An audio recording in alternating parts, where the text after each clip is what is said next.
This is Rugby Unity. I am David Pembroke, and Ewen McKenzie, you have to defend yourself. The third voice has reacted to your commentary last week about the South African scrum. They believed that the scrum was solid and strong, and they thought that your criticism of the South African scrum was unreasonable.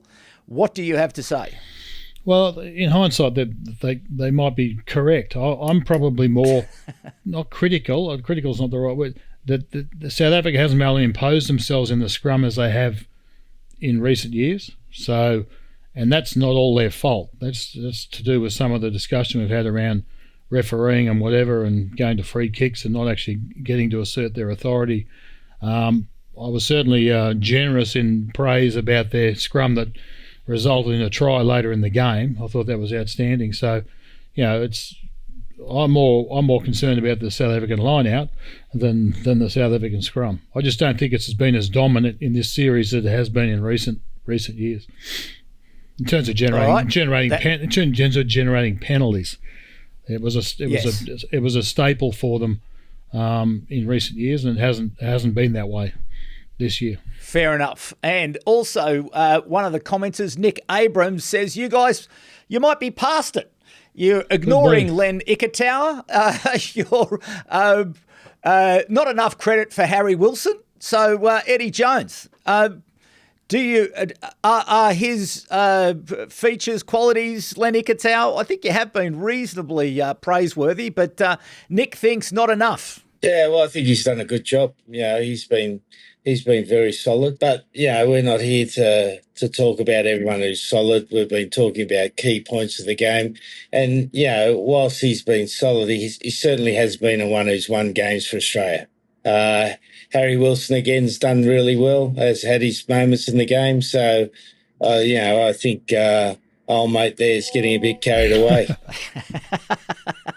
Fair enough. Well, there you go, Nick. You have asked us to get better, and we will do what we can, but also plenty of positive comments as well.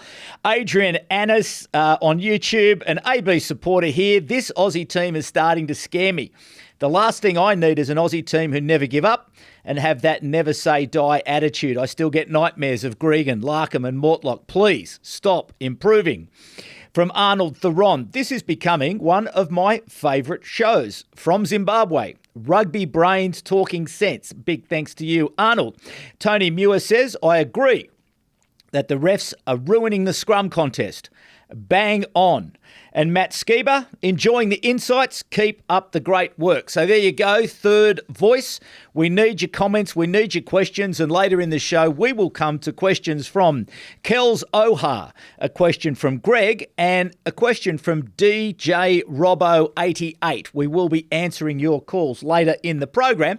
But first of all, we are going to preview the big match between Argentina and the Wallabies, Sydney, Saturday afternoon at 2 p.m, 19 degrees. It will be dry. The referee is Christoph Ridley. The match is sold out. And just before we talk about the match itself between the two teams, although the sides haven't been named, we can have a reasonable guess as to what is happening reading the newspapers. Ian Payton from the Sydney Morning Herald is generally on the A-grade drip, so he knows what's going on, and he has reported this morning that Tane Edmed will start, James O'Connor on the bench, and Hunter Paisami will come in for Len Ikitau, and also I think Lucan Sokolotai is also going to come into the team at some point. But just in terms of the event itself and the general vibes that are building around this Wallaby team, I can tell you, even in Canberra, I've been stopped half a dozen times this week by people saying, how about them Wallabies? You know, there is a mood. There is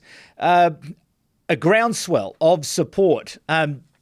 Talking to one of the Wallaby team management, Chris Thompson, the manager, he was saying that on Monday in Bondi, the team went down for a swim and a cup of coffee, and people were coming towards them. And really, there is this feel-good factor that's building behind this Wallaby team, and certainly the engagement that the players showed post-match the other day. And again, Chris Thompson was telling me that on Saturday, after the match, the Wallabies will do a Newcastle and allow the the people onto the field to mix with the players from both sides. So a real feel-good factor at the moment, and there's nothing like afternoon rugby in Paddington. Everyone comes down from the bush, the rugby community gathers together, and Ewen McKenzie, they are the great memories, certainly, of my childhood and younger years. The day test matches played in the old days at the Sydney Football Stadium, but this match at the Allianz will have a particular vibe around that part of Sydney.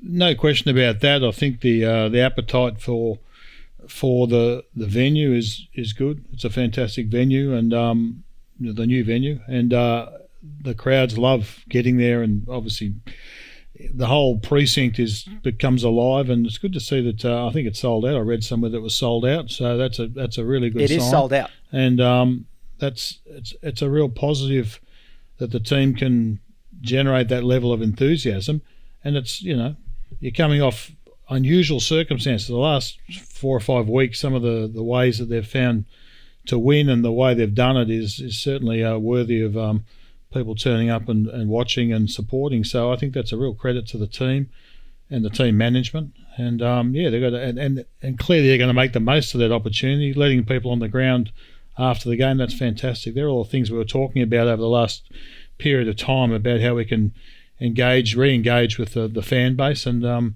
it's all happening pretty fast. So all they've got to do is get out there and win. Eddie Jones, as a coach of a team, that sort of vibe that sits around the team, that positivity, does it reflect in performance? Does it sort of give the players a bit of a lift when they are being engaged by the community, when they're seeing that enthusiasm that their performances are generating? Yeah, well, it's better than the other side, mate. When people are saying the opposite thing, so that's blatantly clear. You'd rather have that than you'd rather not have it. But you know as a coach that all of that's well and good. But what as a team, where are we sitting? Are we still improving? Have we got good talent coming through? Joe Smith would just be thinking about how he keeps improving the team and getting the team to be stronger. And at the moment the projection of the team's very good. I think they've shown a lot of fight. And they're showing an ability to win type matches, which in Test match rugby is huge. So many of the games are decided by a penalty here or there, and the ability to score a try in that situation or not score a try. So they're moving in the right direction. A lot of confidence building. Sell-out crowds. It's a real good feel. But that it's only one game away from the opposite being true again. So you just got to keep at it. Okay, let's go to selections. Tane Edmed will start at 10. James O'Connor on the bench. James O'Connor will be leaving the team. Won't be participating in the series against the All Blacks. He'll be off to Leicester, and has indeed stayed longer than was planned by the good graces of the Leicester Rugby Club. So big congratulations to them for their, allowing James O'Connor to stay behind. And Hunter Paisami coming in at number 12 to replace Len Ikitau. Eddie Jones, your initial thoughts about those selections? O'Connor's done a very, very serviceable job for Australia. He's come in difficult situations, played soundly, done the odd brilliant thing, which we know, as a youngster he was capable of. And with him going, Joe's obviously looking at who can come in next, with Liner having concussion issues. Edmed's or Donaldson are the next guys, and Donaldson was injured. I'm not sure of his status now. Edmed's a good solid player. Donaldson's available. He's recovered, but I think he hasn't played enough football, hasn't been around enough for selection. So I don't think he was quite right. So Edmed will play. Yeah, he's a good solid player, Edmed. He reminds me a bit of Finn Smith from England. He generally does the right things well. He's got a solid kicking game. He struggles to do something a little bit different to ignite the attack, but he's just got to do his job really well, kick well, tackle well, shift when the ball's available, where they got fast ruck ball, make sure they shift the ball and be a busy player for them. Iketau, the previous bloke said we haven't wrapped him enough, but as we've said, he's been pretty strong and solid. And Paisami's going to have the same sort of job, be nice and straight at 12, get some go forward for them, and defensively be strong. Ewen McKenzie, your thoughts about those two selections? I think Edmed's he did a good job, sort of pinch hitting against South Africa in Cape Town, playing out of position. So I think that probably has given the coach some confidence about his ability to step up. And so he's been in and around the squad. Eddie's already made the point that they've got to make some slightly longer-term decisions anyway because O'Connor leaving. So they need to knuckle down there, and Line has obviously been in and out in terms of availability. So he doesn't mind the physical side of the game. I think he's a good prospect in that space. Donaldson must not be fit because he's been used quite a bit in the past. So I think that'll be, that'll work all right. Iketau, I gather, has got some deep laceration or something that's not healing, so that's probably why they said they're resting. I'm not sure if that's the case. But Paisami is obviously a genuine 12, and he'll do all right too. So I think that those changes, there's talk of Slipper maybe coming back into the squad, and Lucan Lotto coming in is speculative as well. The thing I'll say, the thing that I've noticed is that in the last sort of 12 months, there was a lot of changing of combinations for a long period of time. The second rows changed regularly. There's lots of things, back rows, there were lots of combinations that were changing all the time. The thing that's happened, barring injury, is there's been a pretty settled selection combination over the last period of time. So I think there's a strong correlation between a settled team and being able to, we're talking about the 23, and being able to deliver on the field consistently. So I'm hoping that they just keep, when we'll see the final selections, stick to the knitting. You've obviously got to make injury replacements, but hopefully that they won't tinker too much and start getting those situations where you've got players jumping from outside in and people disappearing out of the squad. I mean, for instance, if Slipper comes in, who's going out? Robinson or Bell, I don't know. So the same with if Lucan comes in, who's going out? Because everyone's been doing a good job. So we've got to look at what's going on there. You can say you're resting a player, but when you're on the crest of a wave and things are going well, the last thing you want to do is be rested. Being rested is like stuff that you want to play every week. I played 52 tests. I didn't want to give anyone a go. Forget about this resting bullshit. So no. I don't wear it. I don't cop that. So I'll be interested to see. I hope they don't start tinkering again, because I think there's been some solidity in the selections, barring injuries, in the last period of time. And I think that's where the confidence and the sort of has come through in the big moments. So this weekend, as I mentioned in the introduction, 2 p.m, 19 degrees, dry, sunny track. The Argentinian side, again, we're recording this before the team is selected, but if we presume it's a similar side to the one that took the field in Townsville, how would you expect the game to be played? Do you think it'll be a carbon copy of last week? Ewen McKenzie. Well, I knew you'd ask me that question, so I went and actually looked at the statistics from last week, and you had a very close game. I mean, the metres carried, according to ESPN, 392 versus 392. The one thing that, and it goes back to my theory about winning games, the one thing that stood out to me was that Argentina only kicked 20 times in the game. Australia kicked 27. Yeah. So the winning teams last weekend were the teams that kicked the most.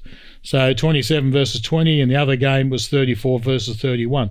But the games were close. Possession was 60% Australia last time. So Argentina will be looking to do a bit more in terms of getting possession, and then obviously being able to hang on to it. I thought they obviously had some errors, but the Wallabies looked good. Their ability to break the line and to offload and beat defenders is pretty good. So I think it's going to be another close game. I don't know that the approach will be much different. I think it'll be pretty similar tactically from both sides. So hopefully they'll just be looking to execute a little bit better.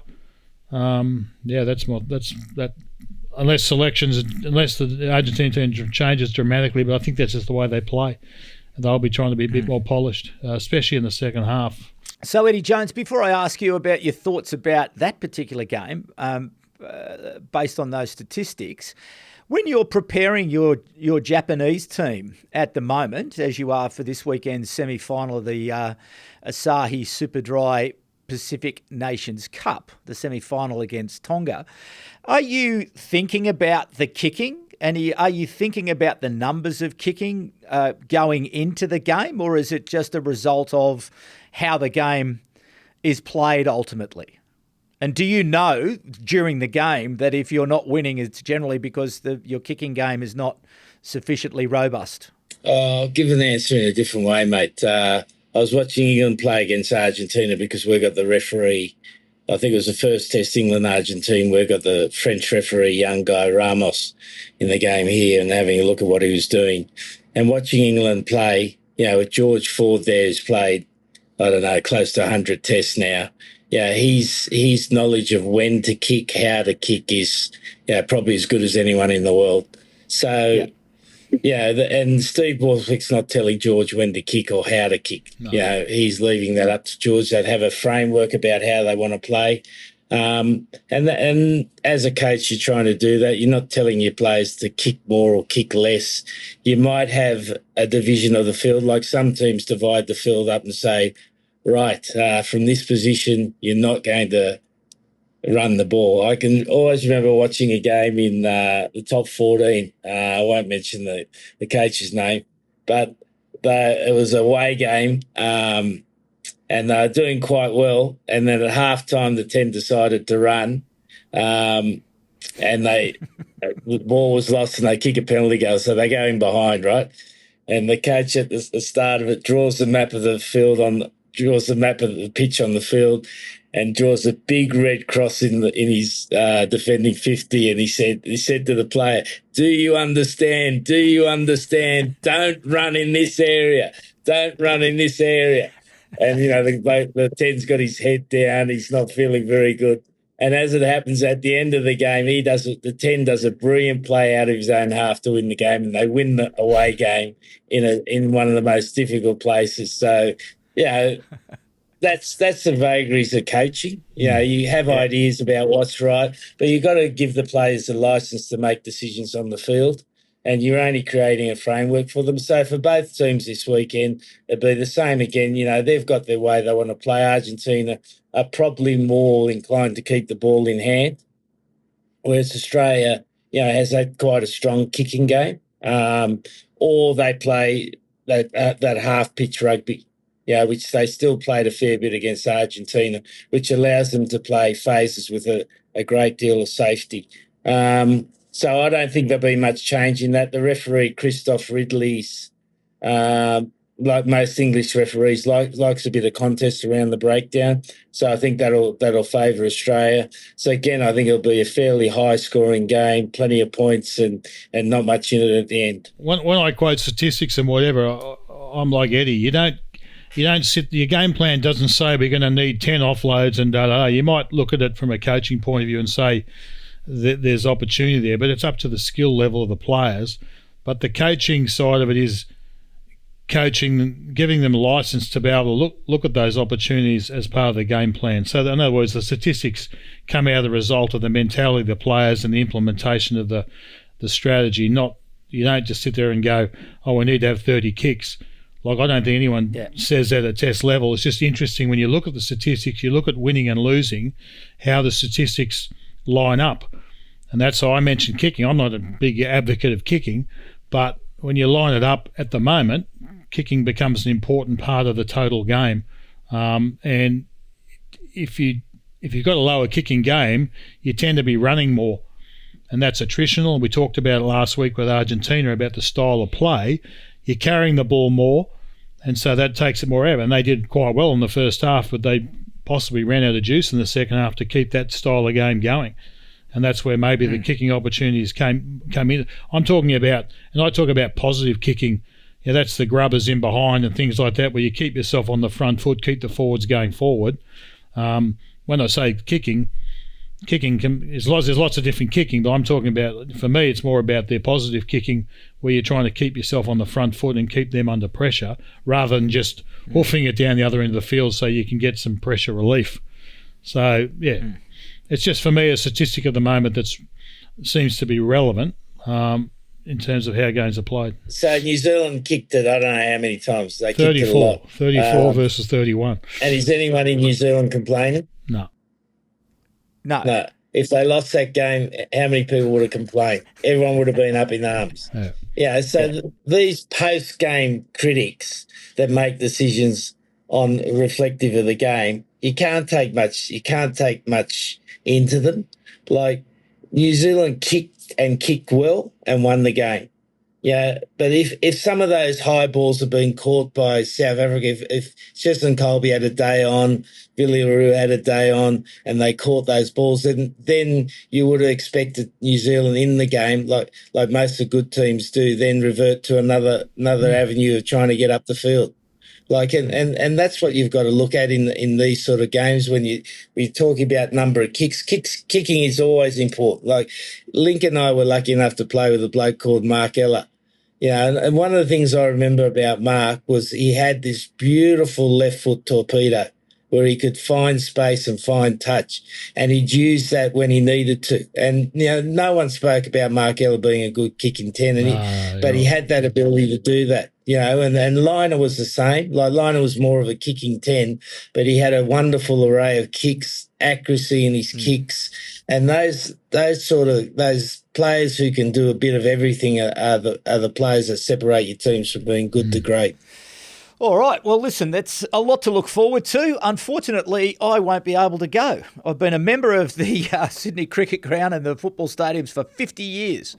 But yeah, I can't get there. My wife returns from overseas, but I know a lot of people who will be going, and I do hope they enjoy that carnival atmosphere, because it was one of the things I loved as a young bloke, to be able to go to those test matches, meet your friends, go to the pub, have a great time. And I'm sure with the sun shining, everyone will have a great time, and it'll be a great match to watch. Just before we do leave on from Australia, there's lots of talk about Will Skelton and Will Skelton's availability for the All Blacks. I think you'll find that he won't be playing in the Eden Park Test match, but he will be, if selected in the squad, available for selection in Perth. So hopefully the Reg 9 window is open, and Will Skelton perhaps will return for Australia. I think it's pretty likely. So anyway, after the mood dies down in whatever happens in Sydney, all attention goes to Wellington for Saturday evening, New Zealand time. It will rain in the day, but it says that it will clear into the night. The referee is Nika Amushkeli from Georgia, so that obviously we'll be talking about that, but certainly big changes to both sides. The Springboks, 7 changes, most of them in the back line. And the All Blacks have made 6 changes. Noah Hotham at 9. Leroy Carter, the Chiefs and former All Blacks 7s star, makes his debut on the wing. Ruben Love comes onto the bench. Tyrell Lomax is starting with Newell going to the bench. Rico Ioane on bereavement leave, and Takiaho coming in for Cody Taylor, who has a concussion. So Ewen McKenzie, it's a different game. And they are different teams that will be facing each other. The Freedom Cup is on the line. Perhaps one eye on 2027 for both teams, both selectors, both teams of selectors to put these teams together. But certainly a lot to look forward to. The All Blacks have played the Springboks in Wellington 15 times. They've won 9. There have been 2 draws and 4 losses. So your assessment of both the Springboks and the All Blacks in what will be another compelling test match in the Rugby Championship. You've tossed me right in there. I've got to cover 2 teams. So in terms of the All Blacks, 2 changes in the front row. The forward pack's functioned pretty well last week, so obviously they're looking for a better performance. The change at hooker, he's a dynamic player, so he gets over the try line too. So I don't think they lose much here. He's quite good at actually. He's quite a slippery and difficult guy to handle in close to the ruck. Lomax has been a stalwart, so they're probably looking for some. I don't know what he's quite good around the park, so maybe looking for a bit more in that contribution. So I don't know. The scrum suffered a little bit last week, and the line-out was good. Not perfect, but good. So more of the same there. In the backs, I don't know much about Hotham. He looks. I think he's a good player. I haven't concentrated on him a lot. Leroy Carter, I don't know a great deal. So, and the others we do know. We know McKenzie at fullback. He'll be peppered with eyeballs. Will Jordan's a great player, but he's on the wing, so I'm not sure he'll be able to inject himself as well from that position. But he's one of those instinctive players that can make things happen. So there's a few question marks there. Got a good bench though coming in. Finlay Christie, I thought's done pretty well. So for Hotham to push him out, obviously he must be viewed as a future prospect, Hotham. So, and Ruben Love I like. I think he played really well for the Hurricanes this year. And he can pinch hit in a few positions. I like him. He's a good player, so he makes things happen. So yeah, there's change there, but there's still some X factor in terms of what they're doing. So we'll see how that looks. In terms of South Africa, tell me what happened to Etzebeth. Is he injured or he just seems to have disappeared off the radar and no one said boo? Like, I mean, there's the most capped player just suddenly disappeared out of the 23. So maybe that's a sign of the times. I think they're trying to keep him rolling for the next couple of years, and so they're going to use him sparingly over the next little while, so they don't take too many miles off the clock. Have they said that? Okay, well that's fine. They have suggested. One of the assistant coaches did say that this week that was the reason. All right. So then you've got De Jager and Noortjes in the second row. I think they're possibly their most, I guess, intellectual. The line-out calling and all that. The sort of that. They're probably their two best assets in that area, I think. So that will help hopefully improve their line-out. Jasper Visa is their preferred number 8, and he hasn't been playing in the past period of time. So I think, I don't know where he's up to a match fitness, but he's a good player. So that's, I think that's their starting back row in the if all things being equal. So a good pack. In the backs is more of a running team. So a few changes there at so the captain's gone. The captain from last week's not even in the team. So that's ups and downs of Test football. Moody at 13. I don't know. He's been on the wing. I'll be interested. Has been a bit of rocks and diamonds so far in the series. So, but they've got some talent there. But it looks like they're going to maybe carry the ball a bit more. Is what my summation of that is. And then a bit of an investment in some newer players on the bench. So I don't know. It's again more changes than I expected, but they're obviously still searching for the ideal combination going forward. So Eddie Jones, your thoughts when you look at those two teams? What catches your eye? I reckon there's 4 factors, mate. One's the scrum, 2's the age of the Springboks. 3's in relation to the game, Cody Taylor and Visa, and maybe the pressure on Rushie's feeling. So just in terms of the scrum, I think it's becoming quite obvious that the scrum is going to be depowered. It just seems that way at the moment. Now that can always do a U-turn because someone can jump up and down at World Rugby with power and influence, and that can be turned around. Pemby, you were going to chase that World Rugby. Did you get anything? That could be Pemby. Sorry, I'll stop you there, Eddie. Ewen McKenzie has said, have I approached World Rugby to see if we can find someone to talk to? And the answer is yes. I have reached out to World Rugby to see if we can find someone to talk. But see, sounds of silence. Yep. But this is a point. Like, quite seriously, this podcast, we're putting it together because we're helping to try and help secure the future prosperity of rugby union around the world. And the refereeing clearly in our discussions over the last Not few weeks, refereeing, mate. it's It's clear the that. laws. Sorry. Don't blame the referee. Don't blame the referee. No, I'm not. No, I'm not blaming the referee. But what I'm trying to get to is better communication so people can understand. You know, is there this creeping emphasis that's taking place? Is it a deliberate thing? Is it happening because different referees take a different view? Like, I don't know. And without information, it causes speculation. And I think World Rugby would be well advised to communicate much more about the game and communicate much more about the referees and about what are they talking about? Like, open it up, let people know so people can then understand, okay, well, I've got more about it.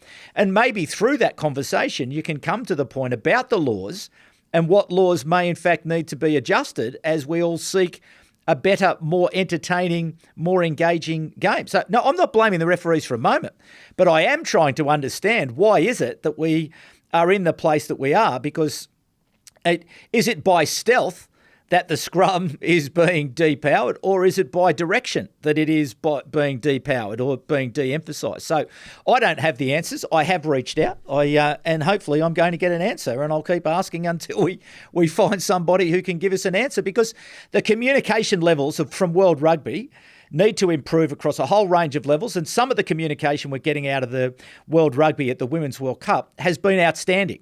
They turn up every Monday, they're available to speak, they're providing people, to make comments.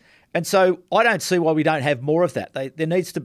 We need to change the way the game communicates. But anyway, that's for another time. Eddie Jones, you and McKenzie interrupted me and I interrupted you. So let's go back to the scrum. Well, World Rugby can be communicative. We just got a warning letter for being too slow off the field in the pre-game training session. So, about the most stupid stuff, they're quick on the go. Like the Japan team, like I can tell you, being an Australian, this Japan team is the most well-behaved team in the world. Obedient. And to get a warning letter about being late off the field for a pre-game where no one's following us, it's just ridiculous. And then you don't. This information about the scrum, they don't want to say that, mate, because they don't want to say they're deliberately trying to depower the scrum. And the reason I'm talking about this again is because I think that if Rusty's looking towards the World Cup, he's thinking about, right, if I can't get an advantage in that area, where am I going to get an advantage? And that's maybe why the selection of Sasha and Fussy and Villison at 12, that he's looking to create a different sort of rugby where you can beat teams in different ways. And they tried that against Australia in the first test, and it worked well for a period of time, but he's gone back to it again. The second thing I'll jump to, which was the last thing I said, is that sometimes when you're under pressure as a coach, and you can do that, and I'm not saying he's doing that, you can pick a younger team that takes a bit of pressure off, because you're saying you're building for the future, which you alluded to, so people can buy into that. The third point is definitely South Africa got an ageing team, and he's got to find ways to renew the team. The fourth point, New Zealand will miss Cody Taylor. I think he's such an important play for them. At 34, he's almost the opposite of an aging player. He's got fitter as he's got older. You just look at him; he looks unbelievable. His work rate is fantastic. His breakdown skills are first class. He's a good thrower and obviously a good scrummer. So I think New Zealand will really miss him. And on the other side, Visa coming in for at number 8 for South Africa is an absolute beast. Like, he's a granite number 8, and for a South African team, they like to build, like most teams do, like to build their teams like a number 8 that carries hard, hits hard, clean. When he cleans out, everyone knows he's cleaned you out. Like, those two players will make a difference to the game. But I got no idea on the two teams how they'll play. I think South Africa want to play a more passing ball movement game, but are the conditions going to be attuned to that? If Wellington's raining, Yeah. it generally doesn't go away quickly in Wellington, and if it does go away, it comes back pretty quickly. So it's going to be a greasy type pitch. So to play that sort of rugby is going to be difficult. So then it might just become one of those contest games in the air. The referee, the Georgian referee, because of his background, loves the scrum and loves the contest in the scrum. So he might go opposite World Rugby. And this is the contradiction, and there's contradictions everywhere, because at the moment, he appears to be the young referee World Rugby promoting the most. But he loves scrummaging. So he could in fact allow the scrum to be a contest. Okay. Ewen McKenzie, your thoughts on everyone. No. Ewen McKenzie, your thoughts on Eddie Jones' 4 points? I agree. So we're working backwards. So yes, I agree on the referee, and that's what we've said that in the past with French referees and whatever. Georgia, they love the scrum, and he's Georgian, so he'll be interested in that area rather than disinterested, and rather than being worried about it, he'll be happy to get involved. So therefore, we might get some. The teams might get rewarded for asserting their authority in that area. We might actually get to see some scrums, so that'll be good. Looking at this again from the stats from last week, in the end, South Africa had 60% of the ball, and they actually ran like 30%. They actually carried the ball in terms of metres. They carried the ball 30% more than the All Blacks did. So it wasn't like they weren't trying to run with the ball. I think that they lacked a little bit of direction. I talked about it in the previous game, where Pollard is very good at directing the game from a kicking point of view, but then once they retrieved the ball on contested possession, they didn't look as good in terms of what they did with it. And so I think the change in midfield, change in 10, and indeed change in 9, I think we'll get we've got a more robust 9, but we've got a little bit more flair in that midfield area. So let's see what that brings. What it will be, the sacrifice might be, is in that gritty defensive line speed that we're used to, that Creel used to provide. He used to lead the defensive line, and they're up in your face all the time. Whether that's as effective, I don't know. Maybe that's a sign of the times in terms of South Africa developing their game. So, Visa at number 8 is clearly their first choice, and not having him, they've been toying around with the number 8 position, and everyone's had a bit of a go, but I think they'll be very happy to that, and that'll give comfort to the other 2 back rows to be able to play a fixed role rather than sort of trying to adapt. So I think we'll get more out of that whole back row.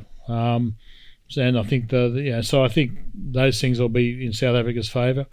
I can't remember. What else did Eddie tell us? You want me to comment on? Cody Taylor. Taylor, look, I couldn't tell you how. I know he's just played his 100th test, but how old is he? I wouldn't have a clue. He's that sort of guy that you look at and he's just there all the time.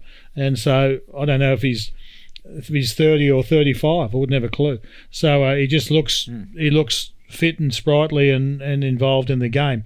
I do like the hooker that's coming in. I think he's quite an effective player, but he's been that bench player coming in, and that's been a good role for him. Whether it's the same from the start of the game, I don't know. So there's an unknown there. So that is a loss to have that amount. You lose 100 caps out of your team, it does make a difference in terms of experience and the functionality at line-out too, in terms of they've been connecting pretty well. It wasn't a one-way street. I thought the Springboks struggled in that area, but I see the All Blacks lost 3 line-outs too. So it wasn't a perfect performance on either side. So they'll both be looking to get better at that side of the set piece. And it's more about where they're winning the ball too. You can win simple ball at the front and things like that, but it's hard to play from. So it's more about how the quality of ball you're getting from the set piece. And I think South Africa will be trying to get better at that from the line out in particular, so they can play a game that they practice rather than sort of trying to have to adapt. And the final point was around selection.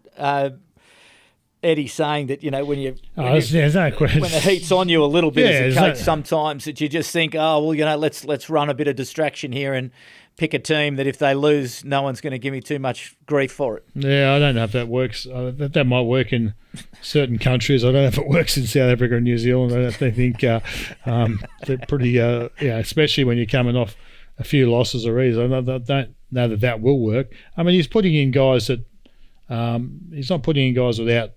He's not putting debutants out there. He's putting experienced players. I mean, if they swap one of the props, you're swapping a bloke with nearly 30 tests with another bloke with 30 tests. I mean, that's what he has been able to do over the last 3, 4, 5 years is get some test matches into everyone. The question is whether the actual game style and the game strategy is going to be effective going forward, and whether people have found ways to deal with it. And the elephant in the room about whether the scrum, for instance, is part of that strategy anymore, an effective part of that strategy, or whether you've got to start looking at alternate things. And maybe it's more about that than just relying on youth. He's just getting on with a different style of game like he tried to do in the first test against Australia. And then they started, you've got to remember, they did play well for 20 minutes against Australia, and then it all fell apart. They didn't sort of balance their game, but they played really well for 20 minutes at the start of the series. I've never seen better. I've never seen better in terms of ruck speed and the like. I haven't seen better in that first 20 minutes. But then that was it. It was all over. So Eddie Jones doesn't feel like he knows what might happen with these two teams selected, how they might play. You want to have a run at what people might expect to see.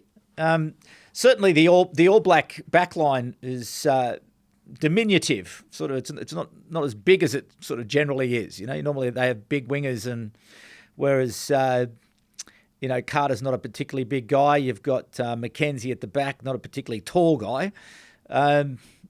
Jordan, he's reasonable size, but what do you think we might see? If indeed it is a greasy sort of a night, I think sort of to Eddie's point, if the conditions mean it'll go back to, well, you'll have no choice but to sort of, rely on a kicking game. I think that I think they'll still play the same way, but because they've got a really good forward pack there. They want to keep the ball in front of the forwards to some extent, but I think they'll want to capitalise more on, if they're going to kick and chase and contest, that if they get the ball back, they're going to be more effective with what they do with it. I think, if anything, the Springboks struggled with that second and third phase ball, particularly off turnover ball, to be able to be decisive with that and actually get across the try line. And so if you look back through the games, you'll see that there's a lot of errors, passing into touch, drop balls, things like that. There hasn't been the cohesion to be able to capitalise on contested ball won back. So I think they'll still look for the contested opportunities. They'll target McKenzie. They'll target, they've got a new winger there. So they'll target those guys and then see if they can do better with the ball after that. So I think that's where that midfield and the 10 will hopefully come into their own. They'll get a bit more punch that way. Finish things off. Lots to look forward to. Will be another great game of international rugby, and certainly looking forward to watching that after watching the Argentina Wallabies match in Sydney. Now, the question I want to ask both of you, because I'm sort of a bit intrigued, and perhaps to you first, Eddie Jones, this challenge of sort of developing a team over time, making those choices, understanding, at what point do I make what decision? I've obviously selected coaches to come into my coaching team to bring the sorts of influences, from Rassie's point of view. Tony Brown's come in, Flannery's come in. What are the biggest challenges? Because on the Reddit threads, which are generally pretty good, there's been this conversation about, the South Africans have shipped 12 tries in the last 3 test matches, and really Springbok rugby is built on powerful scrummaging set piece and really, dominant defence as well. So where are the challenges? What is the thinking? How do you go about it? And is it likely that perhaps as you're starting to work to try to introduce a new style that you de-emphasise defence and that starts to fall away? Or how is it that you think about that planning process as you're working towards, obviously, renewal and future success? Eddie Jones. Well, I think the first thing you've got to try to do is, and particularly in rugby where the laws are massively influential in how the game's played. You've got to try to predict how the game's going to be.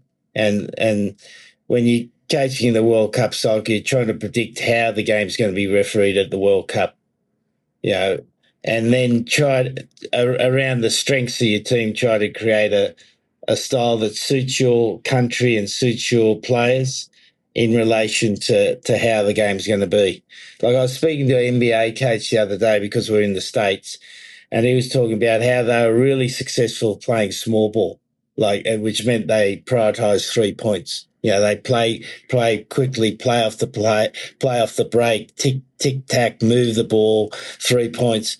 But now the NBA's evolved into this massive power game where basically 3 players can put out their arms and cover the court, full length of court. They're big people. So it's returned to a power game. So now they've got a squad that plays fast 3-point, which now is very difficult to win. They've got an ageing squad. So now they're in the process of trying to renew that squad to play a different game. And so you get in that no man's land for a period of time where you've still got the team you've had. You're trying to bring through younger players, and maybe the game's changing as well. So you got to bring in a different style of player. If you look again at rugby league, like what's happened in rugby league over the last 24 months is that the small players have come back in, because 6 again meant that the speed of the game's gone through the roof. So the game's changed, and at the moment everyone's thinking that rugby's going to get faster, that it's going to be a little bit more continuous, a little bit faster, because that's what fans want and that's what World Rugby wants. So the evolution of teams over the next period of time is going to be really interesting. And will those smaller guys, you're alluding to the All Black backs, come into play a lot more? The smaller, faster players come into the game a lot more. So you're looking at all of those sort of things, mate. There's no clear answer for it, but you're trying to work out where you need to be, what have you got, what do you need to change, and how quickly you can do it. And, when you're coaching a top-level team, you're expected to keep winning. Losing's not an option when you're rebuilding. You got to keep winning. And that's the challenge for the coaches who've got the top 3 or 4 teams in the world. Interesting. What about you, Ewan? What do you see in that? Yeah, I'm the same as Eddie. I think each country's got a different scenario. I think if you take the Australian situation, I've had this question posed before: is it better to win like a Bledisloe Cup every year, or is it better to win the World Cup?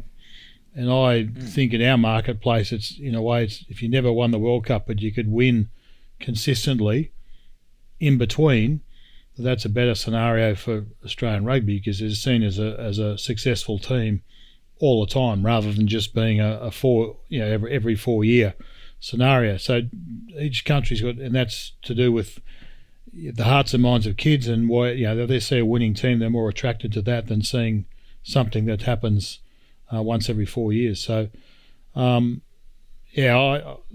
regeneration of the team it's a balance, and Eddie makes a really good point about the small players. And I was thinking back, think back to the All Blacks, Christian Cullen, they haven't always been big guys. They haven't. Then you suddenly had the Lomu era, and they had a couple of big guys that on the wings, and then they've gone back to the Conrad Smith. There's different guys that they haven't always been big guys.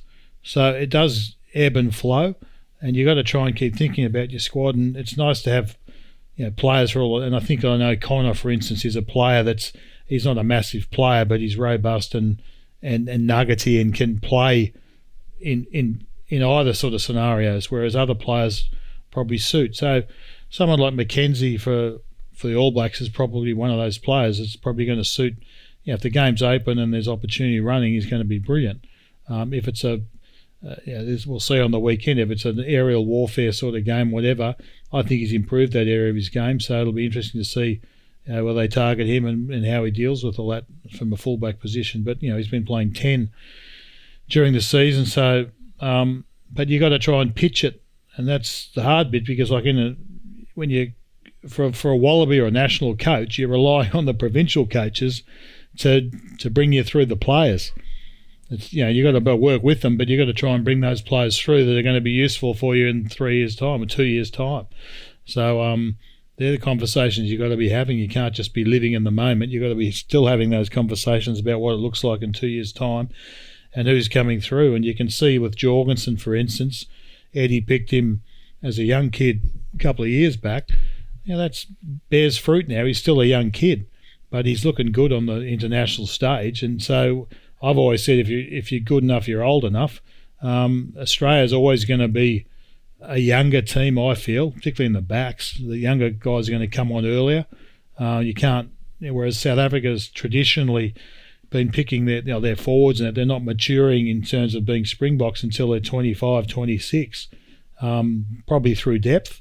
But that's how they think about it. It's a different mentality, whereas I think we've got to be, and we've always brought young guys through, guys like Liner and all that.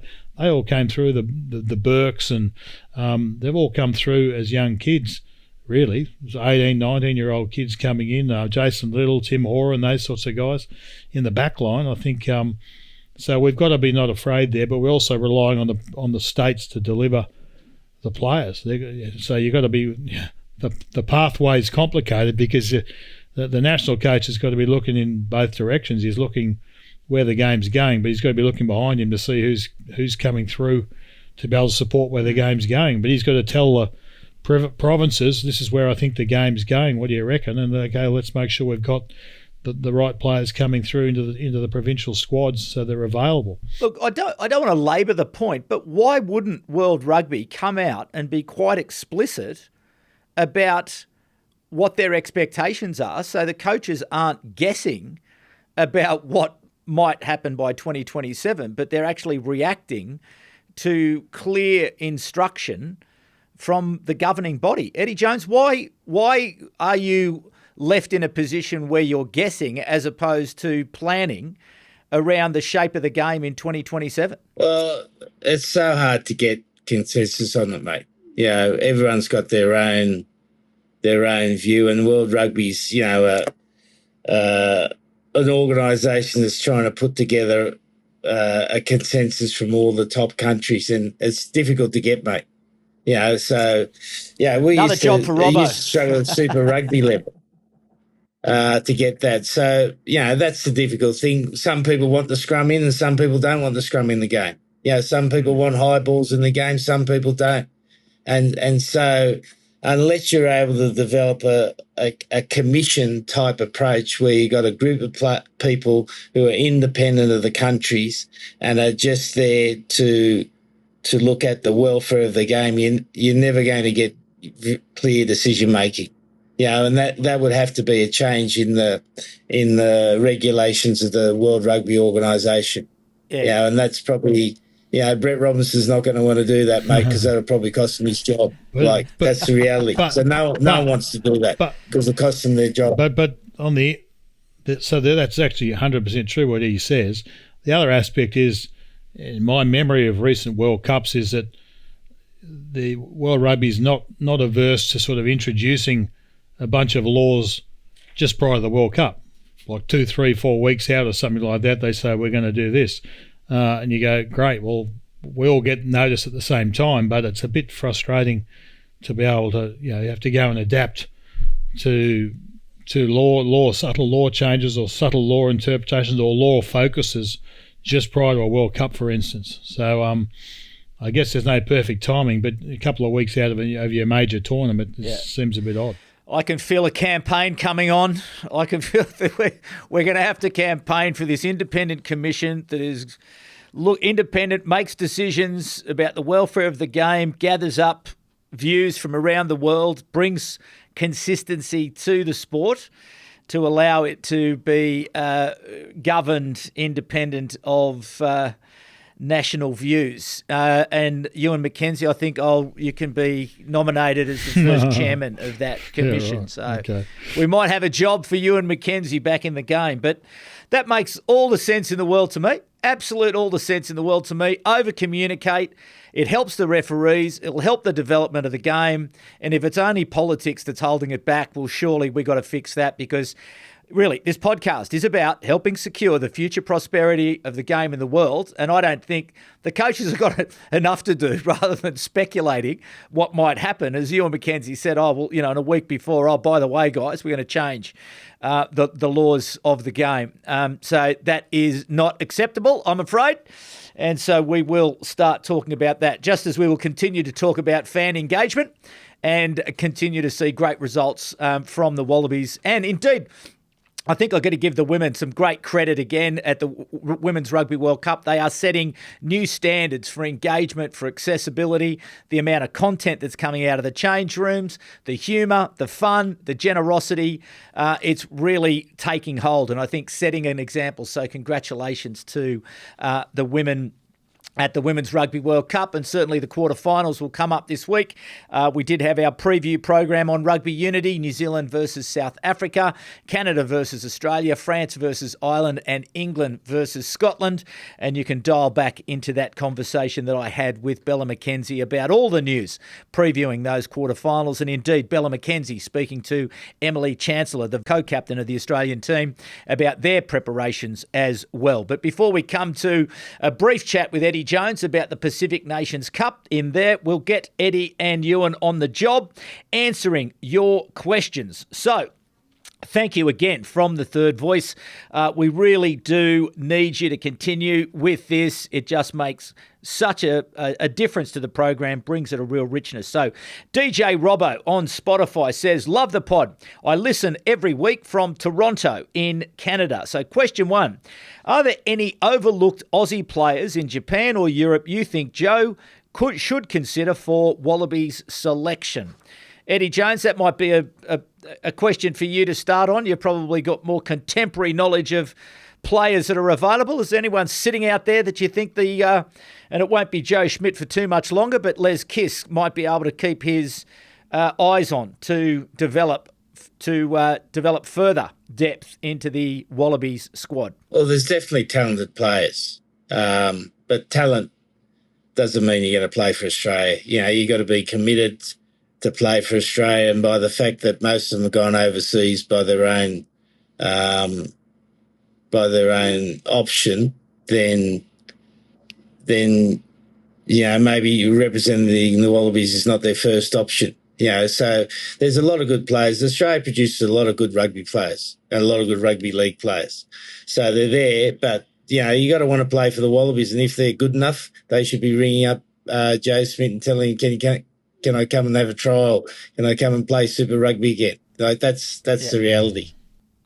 Okay. And for you, Ewen?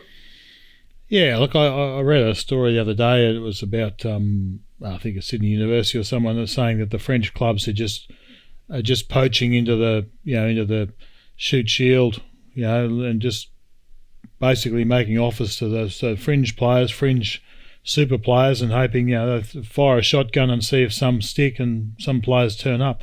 So that undermines a little bit. But I'm a bit like Eddie. I think you've got to work out what you want to be. If you want to be a Wallaby, you've got to hang around and be, and you've got to trust yourself and back yourself in that scenario. You can't just. What I don't like the idea is players think that the pathway to being a Wallaby is to go to Europe, right, and get some sort of reputation playing over there, and then come back and suddenly they're going to be Wallaby worthy.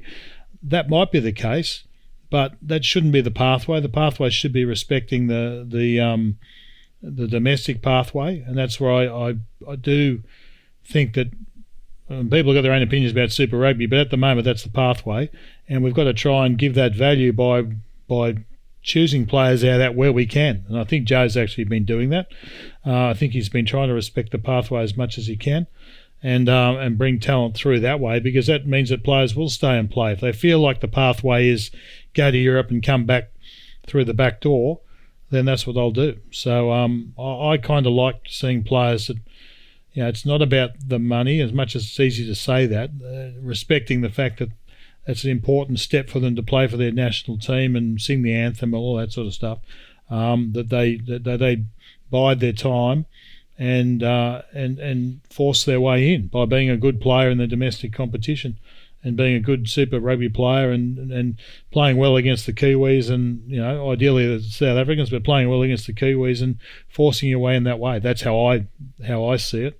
But there's talent around. There's plenty of good players out there who I think are good players, but they've got other priorities at the moment. And just the other priorities to me means that they've already signed a contract somewhere else, and therefore that contract's going to override anything else that's going on in terms of motivation. Okay, next question from Kells Oha. Excellent chat from experienced deep thinkers of the game. Thank you. Question for both of the coaches. How many plays are prepared for a particular season? Just roughly, are we talking less than half a dozen or up to a dozen? It would be great to get some insight at the highest level of coaching. Eddie Jones, how do you think about producing the number of plays as you move into a particular season? If I think back to the Brumbies, like we used to have an actual playbook that had scripted 3-phase plays, and there would have been, I don't know, maybe, you know a bit of me, 30 or 40 in totality. Yep. And we wouldn't use those every week, but we had that playbook. And I remember one of the New Zealand sides pinched it, and the Hurricanes, actually, one of the players there pinched it, and they gave it back to the said, "Oh, it's too hard for us." But increase. It's interesting in the pattern in the game is that it's gone a lot more back because of the significance of line-out attack now, particularly the scripted plays and the special plays around the line-outs has increased again. Probably went through a flat period. It just depends on the team. You probably have up to somewhere in that 6 to 12 plays ready for a game, based mostly on your 22 attack, and then having variations within that. Okay. And you and McKenzie, your thoughts about plays and how many plays I think loading up your decision makers with? I think if you watch Japan play the other week, you'll see that there's some excellent set plays from lineouts. So there's a place for it. Yes, in the past there's been a lot more. I think you'd probably, for me, it's just about it's game per game. So you'll have some core. There'll be core types of plays, but you'd have variation. Probably more patterns of play, and then maybe variations on that depending on who you're playing against, where you might change it up. I always like the idea that if teams are looking at your video, they see you doing something, that you got to show them something different on the day. Yeah, they might have seen you do that last week, but you've got to show them. So that's where the variation would come in. But there also might be a core, just a simple, like I saw it the other week with, I think it was New Zealand. They're just playing 11 players. So just playing, and Australia's been doing the same sort of. They'll play to close in, not midfield, but close in. They'll just come back to the short side. So they're zigzagging their way up the field, and that's worked really well with Skelton or whatever. So that those 11 plays might have been part of the strat. That's a broad strategy. But then when the specifics would be the change up on that, where you don't do that, you maybe play the same way or whatever. So there's some, but that's core patterns, and then you've got specific line-out plays. We saw that in the first test against we saw that against the Lions with Skelton. That really made a difference. They had some really good line-out plays, went over the back, round the front, and so they're all plays. They're all things that would be in a game plan, and you've got to practice them. But you've got to work at how much time you've got in the week to practice and what's going to give you the most bang for your buck. But I do like the idea of having variations on plays. So you might have some core 6 or 7 plays. They've all got variations, and you show them something different. They might have seen that play last week. You show them a variation of that the following week. That's just a broad principle. It doesn't, that's how I think about it. Okay. And the same in defence. Sorry, the same in defence. People think, for me, the defence line speed, everyone talks about it being, where you're up in their faces. Yeah, that's one speed. You can have different speeds in defence. You can be passive, right? Allow the plays to unfold in front of you. You can be half speed, where you take up half the space and then allow and see what happens. So it depends on how the opposition's playing at you. You'll have variations in your line-out, in your defensive patterns as well. So you can have, you can rush, but rush can have various tempos in it too. And depending on how they want to play their plays. So you can make them unfurl their plays too soon or too late. So they're all things too. So it's not just about attack; it's also about your defence and how that functions week to week. Very good. Okay, and there's a third question here, but I think we've pretty well covered it, talking about the changes and what does Rassie think about the trade-off of cohesion versus mixing up selection on a loss. He seems to be happy to forego cohesion. So, Greg, I think we covered that one a little bit earlier in some of the discussion about the Springbok team. So, final note of discussion is the Asahi Superdry Pacific Nations Cup, Japan versus Tonga. In one semi-final, Fiji versus Canada. Canadians now through to the next World Cup. And the quarter-final is Samoa, USA. So, Eddie Jones, take us to the US, Colorado, Denver, Colorado.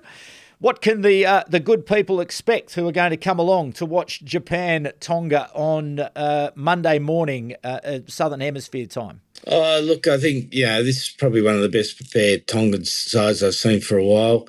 They had a 4-week preparation going in their first game against Samoa, which is unheard of outside of a World Cup year, given that it was a World Cup qualifying game. So they won that game. Yeah, guys, they've got a few good senior players back like Pia Tau, Tamafina, the big tight head prop from Bordeaux, and he hasn't gone back to Bordeaux. He stayed there. He's just told them he's playing for Tonga. He loves it. So they've got a good committed team, and nothing's changed about Tonga. They're the most physical team in the world. When they're at it, and they appear to be at it. So we're anticipating a really tough game. So it's going to be a good test for our team. Different first time most of our players would have played against a Tongan team. Denver's 1,600 metres above sea level. So the air's pretty thin. Again, a good test. We trained today. There was a few seagulls left on the field at the end of training. We're looking forward to it. It's going to be a good test, good test. I'm betting they're going to run them. There'll be plenty of tempo, Eddie. You'll be moving, keeping the pace of the game up, and shifting the ball, 2-phase type attack. So keep those big Tongan forwards moving. They'll really not appreciate that. Yeah, what sort I don't of think it'll be surprising with the slow game, mate. Hey, how hot will it be? Because it looked pretty hot there in Sacramento last week, and clearly when you've been playing in Japan, you've had some pretty oppressive conditions in the matches that you've played leading up to now. Are you going to have similar sorts of hot weather? Well, it's been about 30 during the day for kick-off time, and we're looking at about 30 degrees at kick-off, so it's going to be pretty hot. Yeah. Jeez. And what sort of stadium are you in this week? Are you in demountables again like you were last week? No. It's a beautiful stadium. It's a MLS stadium. Colorado Rapids play it. I think it's called something Sporting Goods Stadium. Dick's Sporting Goods, is it? Dick's Sporting Goods Stadium. What, okay, are you getting a plug? You got a plug in for No. I'm obsessed with American sport at the moment. I'm obsessed with. You buy your guns there. I'm just scouring for ideas. What can we bring into our game? Someone said to me the other day, you're obsessed with American sport. I'm like, yeah. Have you seen how much cash these guys can generate? And did you know that we're broke in rugby? But anyway, how many people do you reckon, Eddie, that might fit into the stadium, and are they expecting that it'll pack out? I got no idea, mate. Got no idea. I'm just worrying about Japan, idea. But I know they got 72,000 of the Broncos on Sunday night. Denver Broncos. Okay. Yeah, I thought it was a pretty reasonable crowd for your match last week. I thought against USA, it looked to be reasonably healthy. Like not a massive crowd, but certainly I think they had about 6,099 dogs, mate. Okay. All right. Well, hopefully they'll turn up in Colorado and Fiji, Canada. What are you expecting with that one, Fiji, Canada? Canada's a developing team. Fiji have done remarkably well, mate. They've got their pathway system in place. They've created a homegrown Fiji Warriors. They've got the Drua playing in Super Rugby. Then most of their top players play in France. They've got a system now checking those players in France. So of those countries, they've probably got the most sophisticated talent pathway. And with that, we know they've got good athletes. And now the players are getting good S&C from an early age. And they've jumped from a team that were consistently outside the top 10 to be consistently in the top 10 now. And that's purely because of their talent pathway. And, they're just bringing their good players through. And it's a great lesson for everyone. How can you do that in your situation? But they're a pretty good team, mate. Yeah. Well, I think a lot of that comes back to funding, and my expectation is that there will be further funding from the Australian government into that part of the world to continue to develop both the men's and women's games in Samoa, in Fiji, Tonga, and the other Pacific islands. It'll be a continued part of Australia's diplomacy to continue to do that. And indeed, you'll be pleased to know, Eddie Jones, the strategic... Are they spending it on just a question where the Australian government's really good at funding things offshore? Are they going to do anything locally? That's just a question. Well, I wouldn't hold your breath. No, they love the offshore investment. There's geopolitical imperative to invest offshore. Yeah. So anyway, that will happen as I understand it. But also, Eddie Jones, you'll be pleased to know the strategic plan from World Rugby will be released in a couple of weeks' time following the next council meeting. I did speak to Brett Robinson over the weekend and I said, Robbo, when's the plan coming? He told me, he said it's they're putting the finishing touches on it now, and can't wait. We'll be doing special programming around it. We'll be driving deep into it to understand just exactly where the investment is. Where are World Rugby going to invest their money over the next cycle as we head towards 2027 and continue to grow and build the game? So, Ewen McKenzie, you'll be pleased to know. Are you any Eddie Jones? Fair to say, is a little cynical about what. No, do you have faith? In Robbo, we trust. I've seen lots of strategic plans, and they can be like jargon fest. You know what I mean? Lots of the jargon. Everyone says the same thing. We want to be this and that, whatever. I'd just like to see that. Yeah, I'm always into the detail. So hopefully, there's enough detail in it to be able to work out exactly what's going on. So.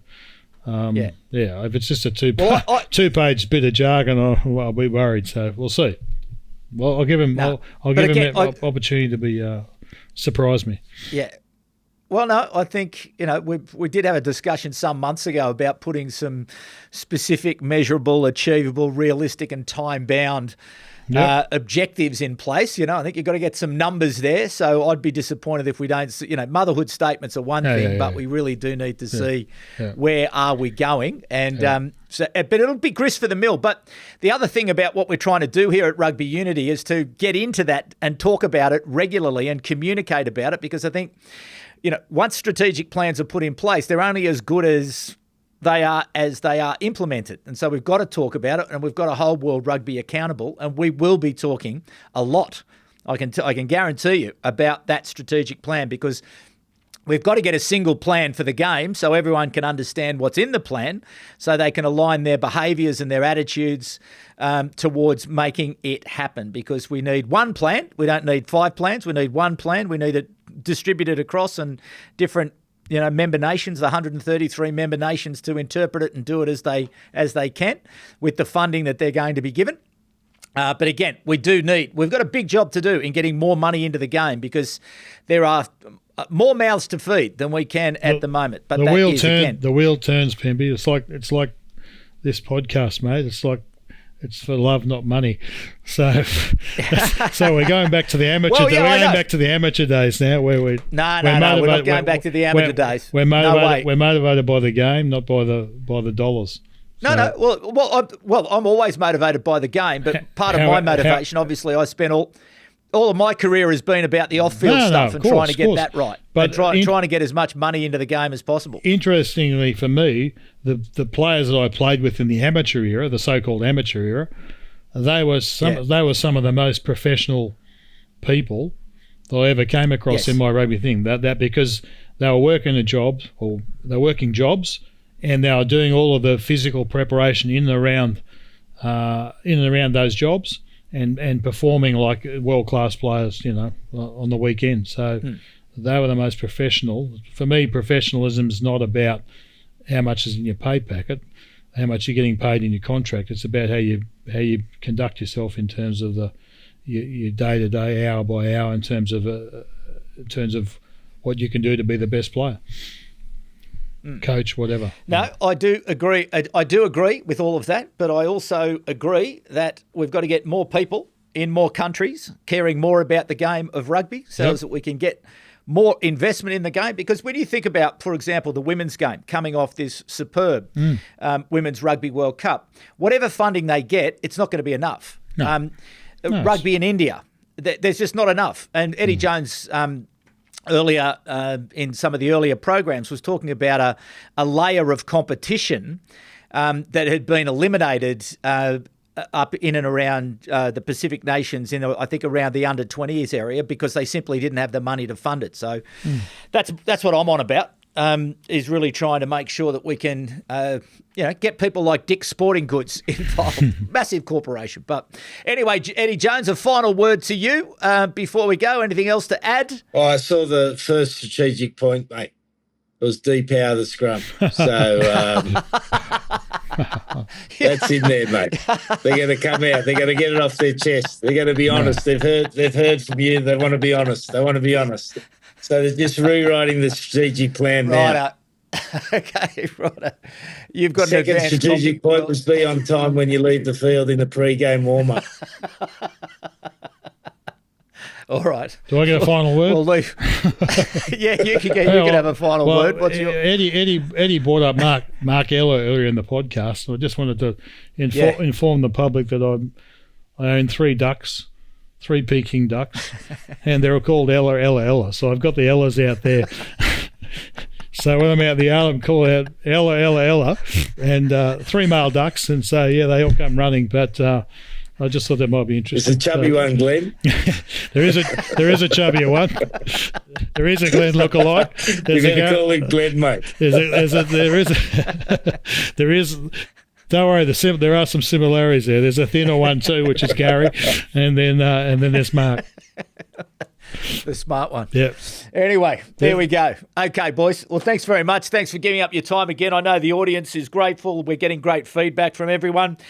Indeed, one of our listeners from Colorado State University he's going along to the game, and he wrote us an email and said, "Is any chance that Eddie Jones, it'd be a lifelong dream to be able to catch up with him," and Eddie's been good enough to find some time to catch up with him. So a big thanks to Eddie Jones for making time for one of the third voice out there, and thank you, third voice, for coming back as you always do. Thanks for your feedback. Thanks for your comments. Thanks for your questions. Keep them coming. Jump across to the Substack, and please, can you spread the word? Like, subscribe, share, comment, do whatever you can to make sure that we get this rugby unity conversation moving further and further around the wonderful game of rugby union. But for the moment, please be kind to each other. My name is David Pembroke, and it's bye for now.